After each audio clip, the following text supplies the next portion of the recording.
Hello, everybody. So let's pull some cards on how your person is feeling about you right now. Okay, let's see. Strictly sexual. This connection is passionate but not enduring. Okay, that's one person. Let's pull from this deck. Mall crawl. On the hunt, retail therapy, meeting at the mall, pleasantly surprised, a happy find. Okay. So let's just say that was reading one. Trust. This situation is calling you for you to have faith. Okay, so what I'm getting from these three cards is that right now you feel that this connection that you guys had was strictly sexual. You feel that they have no other interest in you other than the passion that you both felt. And that's whether you were intimate with this person or not. You feel that they were only attracted to you sexually and that it wasn't more than that for them. Okay. Now, either you guys did have some sort of intimacy, and right now, you don't trust in the universe that this person feels more than what they felt at that time, or, whatever. But the universe, it is telling you to have trust, that this is more than what you expected it to be. That just because you guys, like, I'm getting a big one-night stand here for someone. You might have a one-night stand, and maybe now you're wondering if the person liked you because maybe you like them. You had a, like, you had a good, what's that word I'm looking for? You had a different feeling from the one-night stand. You stayed thinking about it. I feel like you're shocked that you felt this way about this person. But like I said, the universe is telling you to have trust. It's telling you that this situation is calling for you to have trust, have faith, that it, I guess, could be more than what it was. Okay, so that's reading one. Let's do reading two. So whatever matches with you. I couldn't let you get close to me.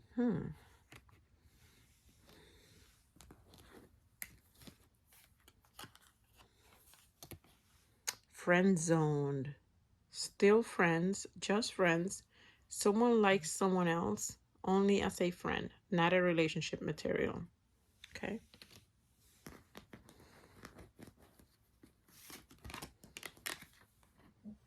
Heart-to-heart conversations. Honestly discuss your feelings with each other. Okay, so I'm getting, this is kind of similar to the first reading, but what I'm getting here is more deep, right, than the first one. Because this person is admitting to the fact that they couldn't let you get any closer, that they friend zone you, okay? It felt like something they had to do at the time. Now, that could have been because they were with someone else. They were already involved with someone else. Or it was a situation where you couldn't be together. Like maybe you worked together. Maybe this person was your teacher. But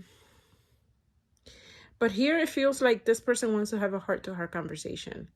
I feel like, see, even in this image, in this case, it looks like she wants to get into this connection really bad, and this person is ignoring her. So it's similar to what this says, right? They couldn't let you get close, so they friend zone you. Wow. This is quite specific for it to be, I feel like these three cards match perfectly with each other. So again, another connection that it has to do with faith. So what was the blockage between you guys? I guess you would know. And again, it could have been something that it just couldn't happen. I'm getting a vibe that this was in a place of either work, worship, or school. Like it was something very restrictive about the connections that you guys had. It feels like you had to hide what you felt for each other, or you had to hide what you were doing. Or this person didn't want to keep you in hiding, or vice versa. Maybe you didn't want to be in hiding. You wanted this to be out in the open, and it just couldn't happen. So they really had to act like you guys were friends, just friends, not in relationship, because they just couldn't get close to you. So another faithful situation. So this is what they're thinking. So if you were doubting that, did they really like me, I guess, then this is why they had to push you away. This person had to push you away. There was a situation that they couldn't be with you. Okay, so that's reading 2. Let's do reading 3. Soulmate.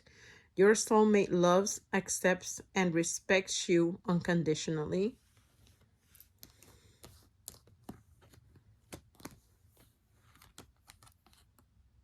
Just so done. Mentally tapped, emotionally spent, physically drained, spiritually depleted, ready to make a change.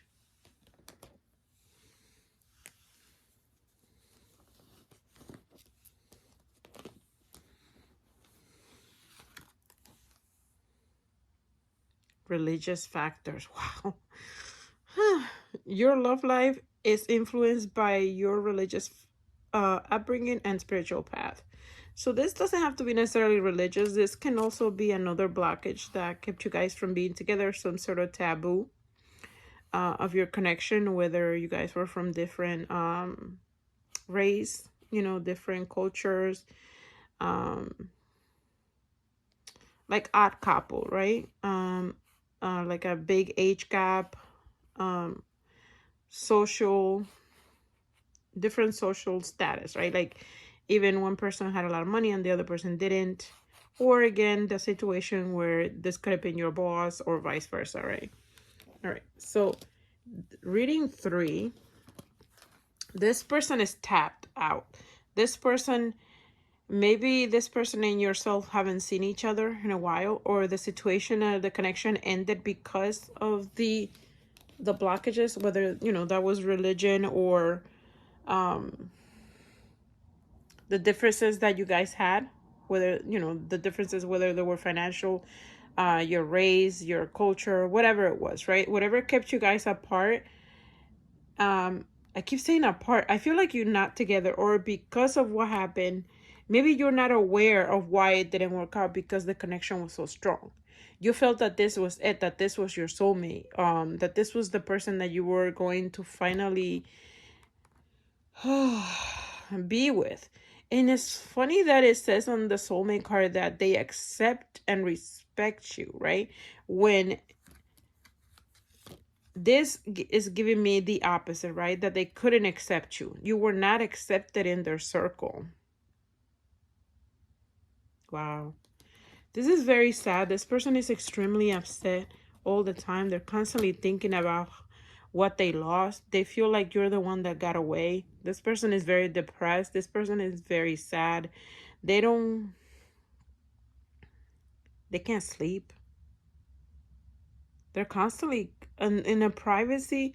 When they're in private, they're constantly crying at night. Maybe when they take a shower too. I'm getting like when they're taking a shower and it's like they have a moment of peace. They just cry it out as they're taking a shower. I'm getting big at that.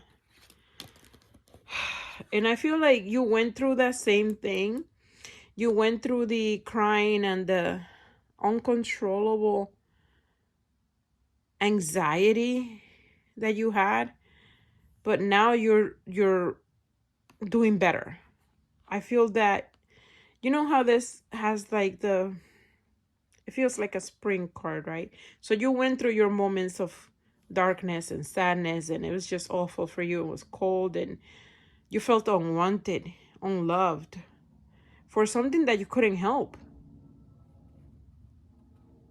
You started to doubt the validity of this connection. Were they really in love with you? Was this real? Did it even happen? You get to a point that you feel like, did it even happen? You feel so loved by this person in whatever capacity that they could have done that, right? Whether you guys did have something or not, but the connection was intense and strong. But you went through your, I want to say, dark night of the soul, right? This person is going through it now. I don't know how long you've been separated, but they're going through it now. And you're in a different place and space. Someone here is in a different space than the other person. I feel like you asked God to take away the pain.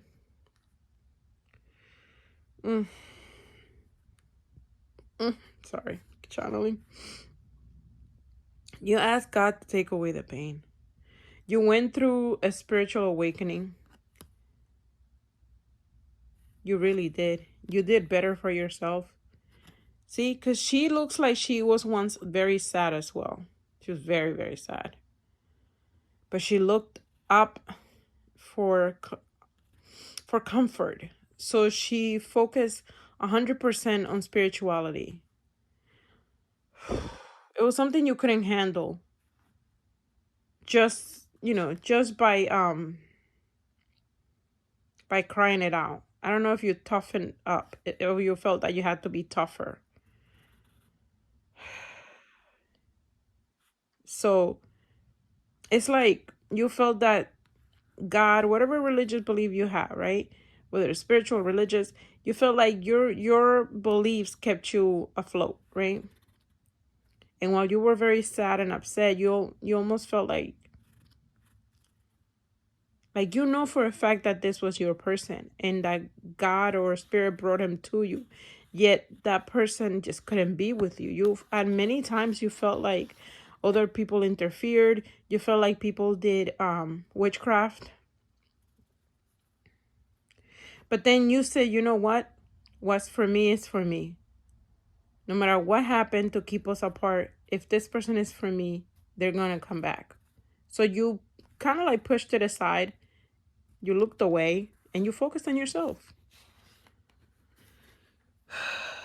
Oh, this is intense. This is very intense because you know why? Because this person is going through this now.